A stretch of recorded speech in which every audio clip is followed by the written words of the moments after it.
안녕하십니까. 권성동입니다. 오는 14일 후보 등록을 거쳐 다음 주 월요일에는 신임 원내대표가 선출될 예정입니다.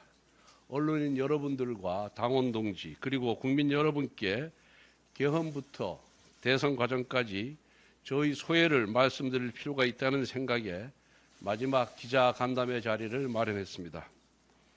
윤석열 대통령의 계엄 때문에 일어난 탄핵 정국에서 저는 여러 동료 의원님들의 간곡한 요청에 따라 원내대표로 출마했습니다.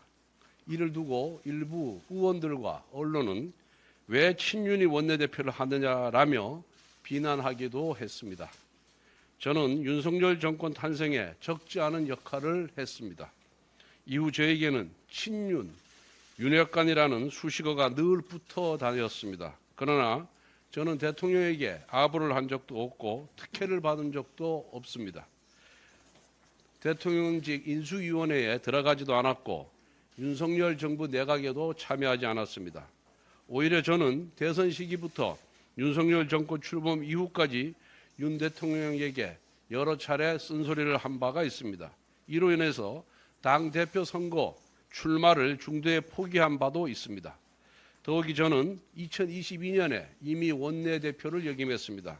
제가 자리에 무슨 욕심이 있었겠습니까?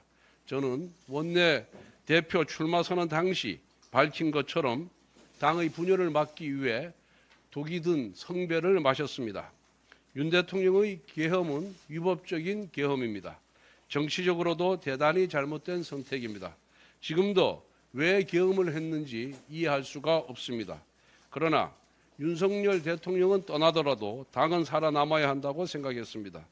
과거 박근혜 대통령 탄핵을 거치면서 저희 당은 분열했습니다. 그 상처는 아직도 남아 있습니다. 분열한 탓에 정권까지 넘겨주었습니다. 저는 과거의 오류를 반복해서는 안 된다고 생각했습니다. 일단 당은 단일 대우를 유지하면서 탄핵 소추안 통과를 최대한 늦춰보려고 했습니다. 그리고 당시는 이재명 대표의 공직선거법 위반 2심 재판이 남아 있었습니다. 선거에 막대한 영향을 미칠 판결이었습니다. 사법부의 공정한 판결을 기대하면서 탄핵 소추안 통과를 늦춰야만 했습니다. 이렇게 시간을 벌여야만 조기 대선에서 조금이라도 유리한 지형을 만들 수 있고 이러한 희망이 있어야만 우리 당이 살아남을 수 있다고 생각했습니다. 저는 이런 선택에 따른 비판이 두렵지 않았습니다. 이미 독이 든 성배를 마시기 위로 한 마당에 선거에 도움이 된다면 그 어떠한 비난도 감수하고자 했습니다. 12월 7일 첫 번째 탄핵안이 부결된 이후 저는 한동훈 대표를 찾아가 김영현 장관 수사 결과를 보고 탄핵 여부를 결정하자 당론을 일주일 만에 바꾸면 당내 분열이 우려된다고 간곡하게 설득하기도 했습니다. 그러나 12월 14일 대통령 탄핵 소추안은 국회에서 통과되었습니다. 그 여파로 한동훈 대표 측 최고위원들마저 모두 자진 사퇴했습니다. 결국 지도부가 붕괴되면서 한동훈 대표마저 사퇴한 것입니다. 이후 당 지도부는 백석 남짓한 의석을 지키면서 민주당의 입법 폭출을 막아내고 조기 대선을 대비해야 했습니다. 대통령 탄핵과 관련된 재판에서 공수처와 헌법재판소의 절차적 문제를 지적하면서도 다른 한편으로는 우리 당이 아스팔트의 민심으로 끌려가지 않아야 했습니다. 당내에서 탄핵에 대한 찬반을 놓고 격렬하게 대립하는 와중에도 어떻게든 양쪽을 조율하고 다가올 대선에서 단일 대우를 꾸리기 위해 최선을 다했습니다. 그 과정에서 한쪽에서는 배신자라는 소리를 들었고 다른 한쪽에서는 구태라고 손가락질을 받았지만 묵묵히 감내하며 당의 중심을 잡아야 했습니다. 또한 헌법재판소에도 적법 절차 준수를 강하게 요구한 결과 무고한 장관들에 대한 기각 판결을 받아낼 수 있었습니다. 이것은 민주당의 연쇄 탄핵이 결국 국정마비가 목적이었음을 입증한 것입니다. 무엇보다 민주당의 입법 독재와 이재명 후보의 재판 지연을 강하게 질타했습니다. 특히 공직선거법 위반과 관련해서는 633 원칙을 강하게 요구하면서 대선 이전에 대법원에서 유죄 취지의 파기환송심도 이끌어냈습니다. 저는 원내대표 재임 기간 내내 민주당과 강하게 맞서 싸우면서도 국민의힘 내부로부터 부당한 비난을 받았습니다. 그러나 하나하나 대응하지는 않았습니다. 당내 갈등이 부각될수록 선거에 악영향을 주기 때문입니다. 또한 민주당의 위헌, 유법적인 악법을 막아야 했기 때문에 최대한 당 의원들을 다독이면서 참고 또 참아왔습니다. 민주당은 하자 투성이인 후보를 내세우고도 일치 단결하여 대권을 쟁취했습니다. 지난 총선에서 비명 행사 당한 민주당의 정치인까지 자기 정당 후보를 위해서 뛰었습니다. 반면 우리는 훨씬 훌륭한 김문수 후보를 내세우고도 분열과 반목을 하다가 패배했습니다. 평소 정치적 이견이 있다 하더라도 선거라는 대회전 앞에서는 단일 대우를 만들어야 했습니다. 이것이 당을 함께하는 동지의 의무입니다. 우리는 윤석열 정부의 실패와 탄핵 그리고 지난 대선에서의 패배를 반면교사라 삼아 성찰과 혁신을 시작해야 합니다. 무엇보다 성찰과 혁신이라는 가치가 당권 투쟁으로 오염되지 않기를 바랍니다. 가업을 이어받을 때 자산과 부채는 함께 승계됩니다. 정당도 마찬가지입니다. 우리는 제1야당이라는 자산이 있으면서 동시에 윤석열 정부의 실패와 탄핵이라는 부채도 있습니다.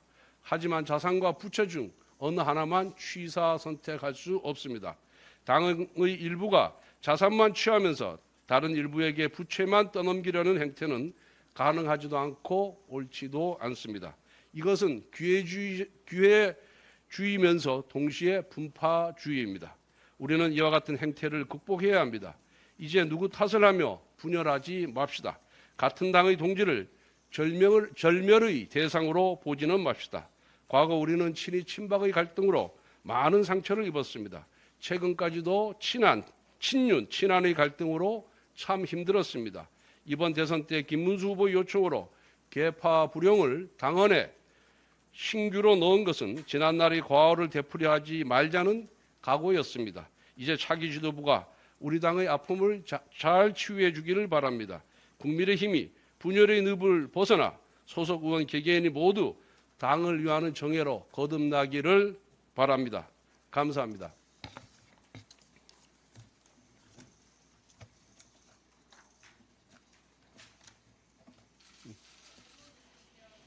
질문 받겠습니다.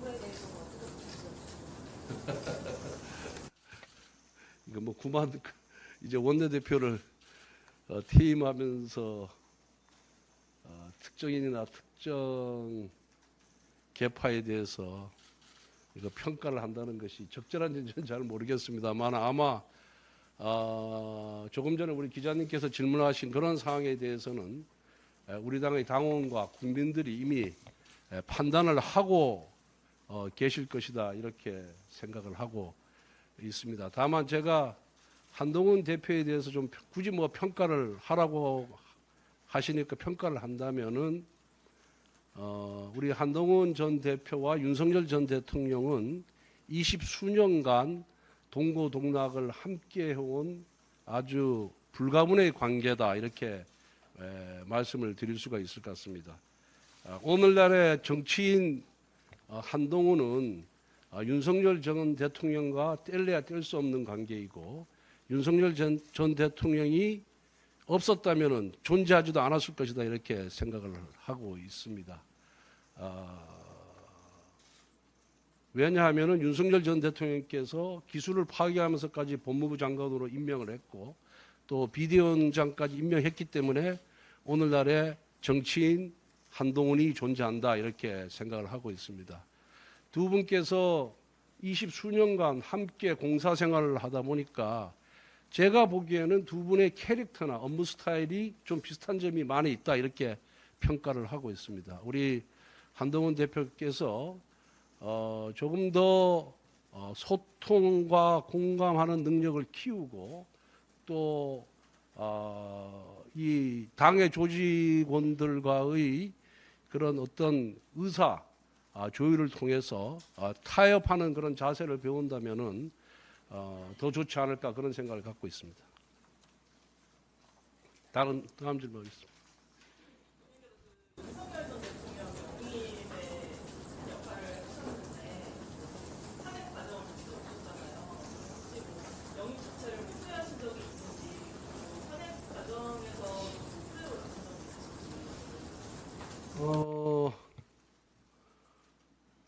뭐 지난 3년 전으로 거슬러 올라가면은 우리 당에 경쟁력 있는 대권 후보가 없었고 그런 차원에서 윤석열 전 검찰총장을 당으로 영입을 해서 정권 교체를 이룬 점에 대해서는 뭐 전혀 후회하는 바가 없고 그때는 그게 그러한 선택이 최선이었다 저는 그렇게 생각을 하고 있습니다. 다만 윤 대통령께서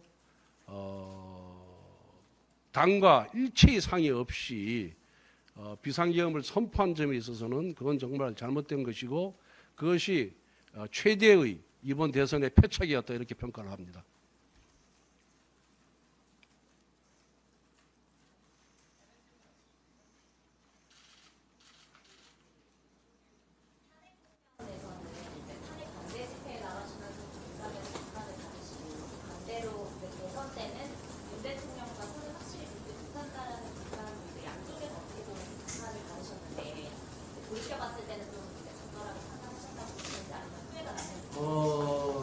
우선 우리 당 국회의원 다수가 조기 탄핵하는 것에 대해서 반대를 했고 윤 대통령의 질서 있는 퇴진을 통해서 시간을 벌어야만 만에 하나 있을지도 모르는 조기 대선에 대비할 수 있다는 생각을 갖고 있었습니다. 그리고 한 20명 남짓한 의원들은 정반대의 생각을 갖고 있었습니다. 그런데 원내대표로서는 그 어느 한쪽에 설 수가 없었다. 그리고 당이라는 건 당 지도부라는 것은 구성원의 다수의 의견을 따라가는 것이 저는 원칙이라고 생각을 합니다. 그렇기 때문에 탄핵 반대를 당론으로 정하는데 저도 찬성을 했고 그 탄핵 반대 당론을 그대로 유지했다는 그런 말씀을 드리고 같은 당을 하게 되면은 서로 좀 의견이 다르더라도 다수의 의견을 따라주는 것이 저는 그게 맞는 태도다 이렇게 생각을 하고 있습니다.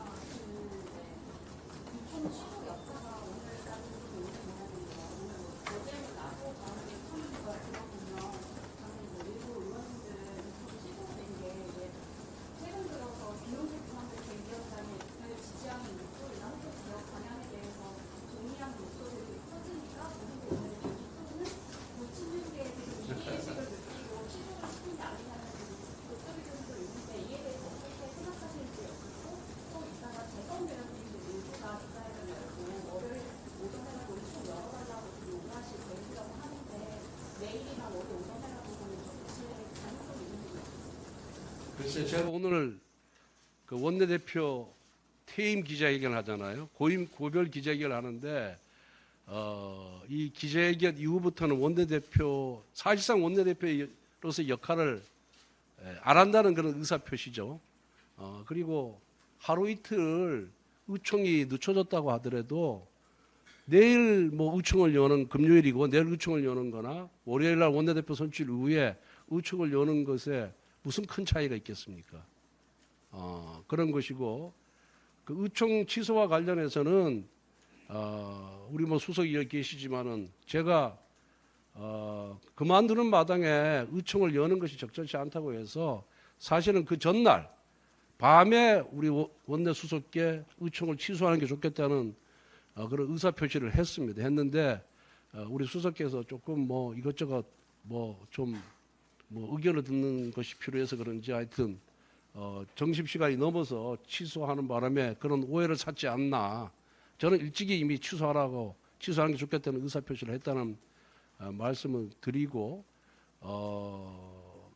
의총 과정에서 나온 발언을 제가 사후에 보고를 받았습니다만은 대다수의 의원들은 대다수의 의원들의 의견은 소위 김용태 비대위원장의 생각과는 달랐다는 점을 말씀드립니다. 그래서 무엇이 겁이 나서 의총을 영위한 건 아니다라는 말씀을 드립니다. 예.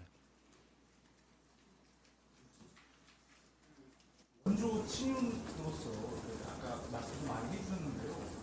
문 전 대통령이 정치에 입문하는 데 이제 큰 기여를 하셨는데 윤석열 정부가 개헌과 탄핵과 이에 따른 파면으로 끝나고 대선에서도 패배를 한 데 대한 그리고 그게 이제 영입하시면서 그 해왔던 입장에서 그 책임감을 느끼시는지 말씀 부탁드리겠습니다. 정치라는 것은 그런 이번 이제 대선이 우선 개헌 탄핵도 있지만은 윤석열 정부를 총칭하는 소위 그 당시 정부 여당의 실패에 대한 평가를 받은 것이라고 제가 스스로 이렇게 인정을 했기 때문에 중도의 원내 책임을 지고 원내 대표직에서 내려오는 것입니다.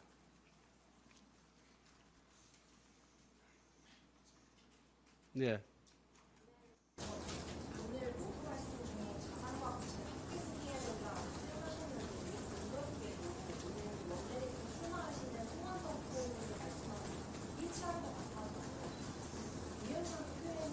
글쎄, 나는 송원석 의원 출마 선언문을 본 적이 없습니다. 저는 이 원고를 이미 어제 낮에 이미 확정을 해놓은 겁니다. 예. 그 평소에 저희 지론입니다. 생각이 뭐 송원석 원내대표 후보와 저희 생각이 뭐 비슷한 모양이죠. 예. 뒤에.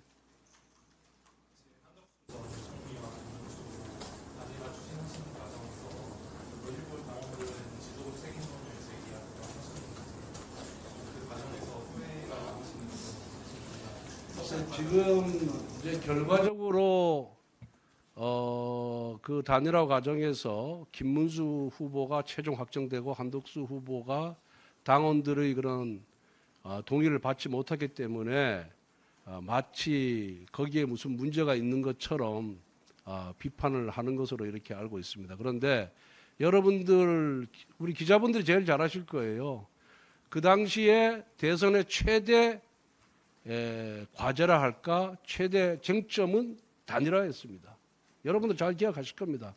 단일화였고 단일화를 해야 된다는 각종 언론의 여론조사에서 단일화를 해야 된다는 의견이 굉장히 높았습니다. 그리고 김문수 후보께서도 수십 차례 단일화를 하겠다라고 국민들과 약속을 했습니다. 당원들과. 그러면은 당원들과 국민들의 여론이 이렇게 높은 상황에서 지도부가 그 문제를 애써 외면하거나 무시한다 그런다면은 그럼 지도부가 과연 국민들의 의견을 제대로 반영하고 있는 것이냐 이런 또 비판을 할 거 아니에요.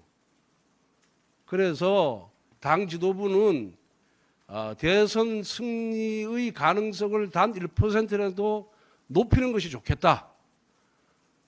그런 차원, 그리고 당원과 국민들이 단일화를 열망하고 있다는 차원, 그리고 세 번째는 김문수 후보께서 단일화를 하겠다는 수십 번에 걸친 약속, 이 모든 것을 고려할 수밖에 없었습니다.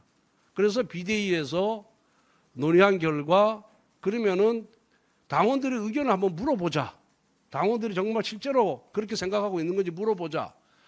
라고 해서 의견이 모아져서 당시 비대위원 7명 전원 일치로 그 후보 단일화 작업에 돌입을 한 겁니다. 그래서 첫 번째로 당원들을 상대로 전 당원 전수조사를 했습니다. 전수조사를 했더니 단일화에 찬성하는 당원들이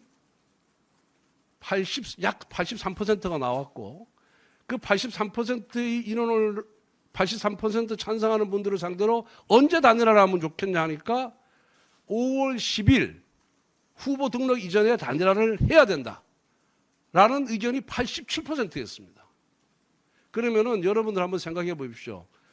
당원의 83%가 단일화를 해야 된다라고 명령을 내렸는데 그 여론조사를 하고 그거를 무시하고 가만히 있으면은 당 지도부가 직무유기해야 한다, 책임을 방기한다는 비난을 받지 않겠습니까? 이미 그 조사를 한 직후에는 이거는 외길입니다. 외길. 외통수로 갈 수밖에 없는 거죠. 그래서 당헌 당규가 규정하는 절차를 그대로 밟고 또 당의 법률위원장 검토를 받아서 아무 문제가 없다라는 그런 의견을 듣고 그 당헌 당규에 정해진 절차대로 나간 것입니다. 나가서 83%를 하고 그 다음에 뭐 비대위 또 선관위 열어가지고 김문수 후보와 한덕수 후보 간에 우리 당헌 당규의 대통령 후보 선출 규정에 따라서 당원 투표 50%, 국민 여론조사 50%또 했죠. 했더니 후보 교체 필요성에 대한 의미 있는 결과가 나와서 진행을 한 것이고, 그 과정에서 김문수 후보 측에서 전당대회 금지 및 후보 지위, 김문수 후보가 우리 당의 대통령 후보를 후보 지위에 있다는 것을 확인해 달라는 소송을 제기했고, 소송과 동시에 가처분 신청을 제기했는데 남부지방법원에서 당헌 당규 절차대로 했고 아무런 문제가 없다, 실체적 절차적 요건을 다 갖추었다 해가지고 김문수 후보 측이 패하지 않았습니까? 그죠? 기각이 됐죠.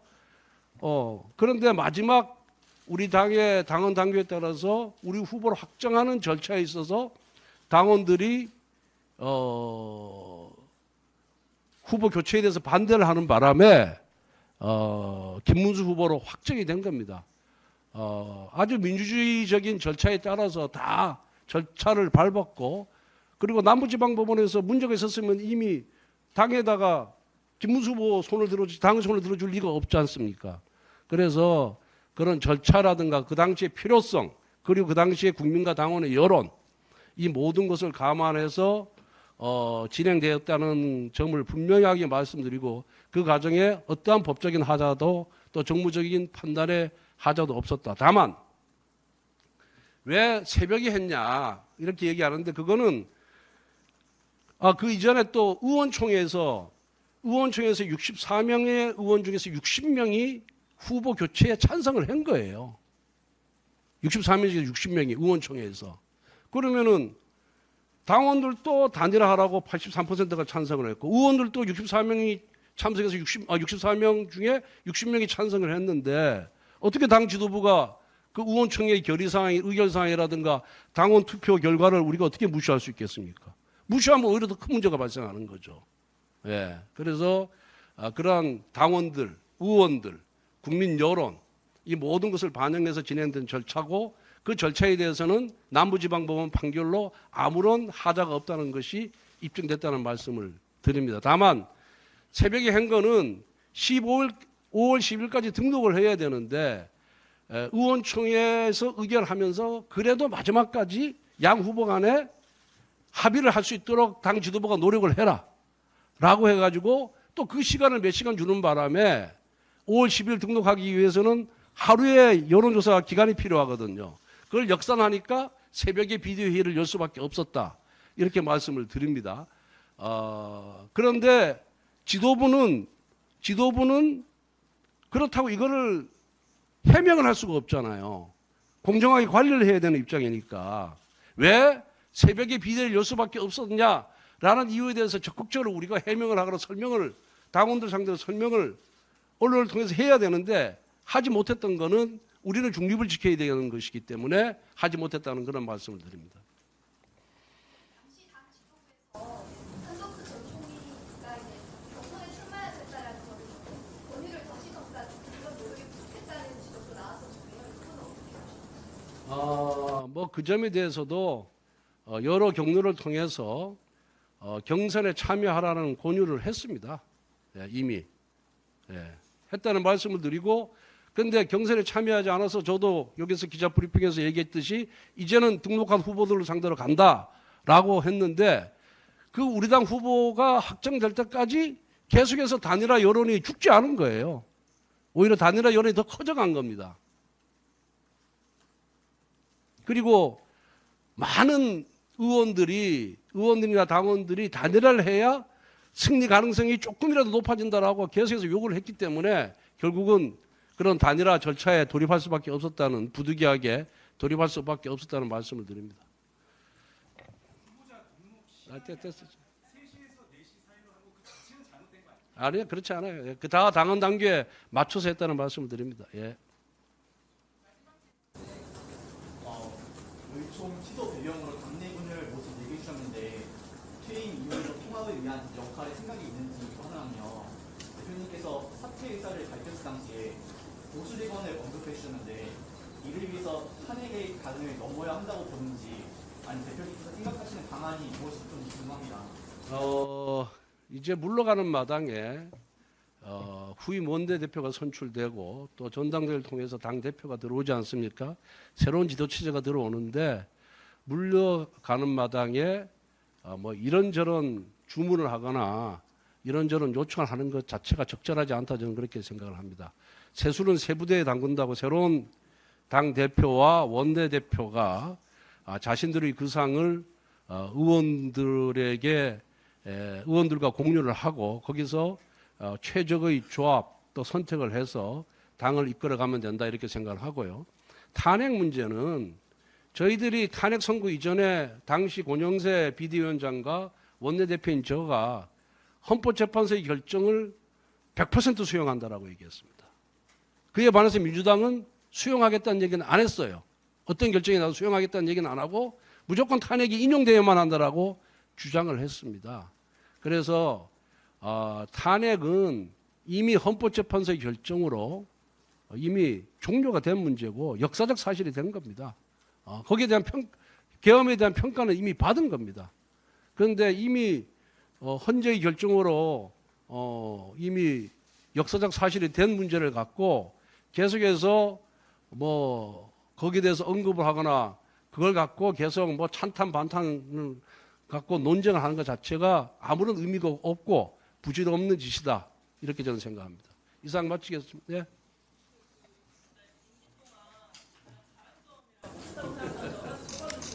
글쎄 뭐 계속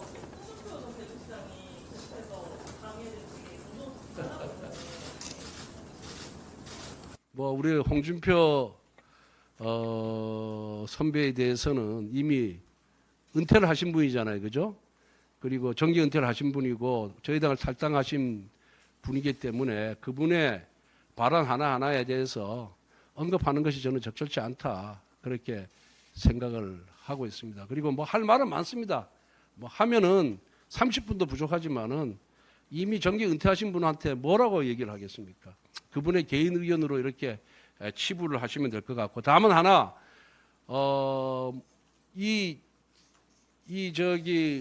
후보 단일화 이 문제가 위헌정당으로 해산 요건에 해당한다고 이렇게 주장을 하시는데 그건 정말 잘못된 주장이다라는 말씀을 드립니다. 우리 헌법에 보면은 정당의 목적이나 활동이 자유민주적 기본질서에 위배되는 경우에 정당을 해산할 수 있다, 이렇게 규정을 하고 있거든요. 그런데 우리 당의 목적이 자유민주적 기본질서에 위배되는 게 하나도 없습니다. 활동도 하나도 없습니다. 그 단일화 작업 자체가 문제가 됐다면 벌써 남부지방법원에서 우리 당에 패소 판결을 내렸겠죠. 남부지방법원에서 아무런 문제가 없다라고 판결을 내린 상태인데 그걸 갖고 위헌정당이라고 위헌정당 해산을 하라고 이렇게 결부짓고 주장하는 것 자체는 법리적으로나 사실적으로도 정말 뭐랄까 아주 지나친 주장이다, 잘못된 주장이다. 그것만은 제가 분명히 말씀을 드리겠습니다. 그리고 뭔 질문 또 하나 하셨죠? 잘한 점. 대선에서 패배했는데 잘한 점이 뭐가 있겠습니까? 패자는 원래 말이 없는 건데 굳이 꼽자 그런다면은 어쨌든 간에 당이 분열되지 않고 하나로 통합하려고 노력한 점은 정말 제 속이 문드러지고 제 자존심이 을 상해가면서까지 참고 또 인내하면서 참았다는 점은 제 스스로 평가해도 좀 잘한 점이 아닌가, 전 그런 생각이 들고, 뭐 아쉬웠던 점은 뭐 너무 많죠. 너무 많고 제가 모두에서 말씀드린 것처럼 우리 의원님들이나 당원들이 이제 심기일전해서 진짜 한 분 한 분이 당을 대표한다는 그런 심정으로 정의위원으로 거듭나기를 저는 바랄 뿐이고 또 앞으로도 전면에 나서지는 않겠지만 뒤에서 그런 역할이 그런 당이 될 수 있도록 중진으로서 책임을 다하겠다는 그런 말씀을 드립니다. 그리고 마무리로서 그동안 한 6개월 동안 원내대표하면서 기자간담회 참 많이 열었죠. 또 여러분들하고 백브리핑도 많이 하면서 우리 기자 여러분들하고 굉장히 가까워졌고 인간적으로도 참 친밀감을 많이 느꼈습니다. 그리고 우리 당의 그런 입장을 여러분들께서 방송이나 신문 또 인터넷을 통해서 잘 전달해 주셔서 정말 감사했고 고마웠다는 그런 말씀을 드립니다. 그리고 또 하면서 좀 더 곰살맞게 여러분들에게 친절하게 해야 되는데 좀 그러지 못한 점에 대해서는 널리 이해해 주시고 또 부족한 부분이 있었다면 좀 송구하다는 그런 말씀을 드리겠습니다. 저에게 보내줬던 그런 따뜻한 애정과 질책을 차기 지도부에도 좀 잘 해주시기를 부탁드리면서 우리 당의 입장이 여러분들을 통해서 국민께 잘 전달될 수 있도록 좀 부탁의 말씀을 드리겠습니다. 요즘 저희들이 대선 패배했다고 보니까 신문에 전부 정부하고 이 대통령하고 그 민주당 기사로 도배가 되고 우리는 저 어디 5면 6면 하단에 그냥 뭐 몇 줄 안 나오대요 보니까 뭐 저희들이 대선 패배해서 할 말은 없습니다만 그래도 언론은 좀 공정해야 되지 않냐. 여야의 기사량이나 이런 것도 좀 균형을 맞춰줘야 되지 않냐. 그렇게 하루아침에 그 변하는 모습을 보면서 이것이 염량세태구나 하는 것을 다시 한번 제가 느끼면서 씁쓸한 감정을 지울 수가 없었습니다. 그렇게 기사 하나 쓸 거면 왜 각사별로 우리 당 출입기자를 3분에서 6분으로 이렇게 두는지 저는 잘 이해가 안 갑니다. 기자 한 분당 그래도 기사 한 건씩 써서 언론에 나와야 되지 않겠습니까? 여러분들에게 뭐라 그러는 것이 아니라 여러분들을 통해서 그 언론사의 간부들에게 제가 항의하는 겁니다.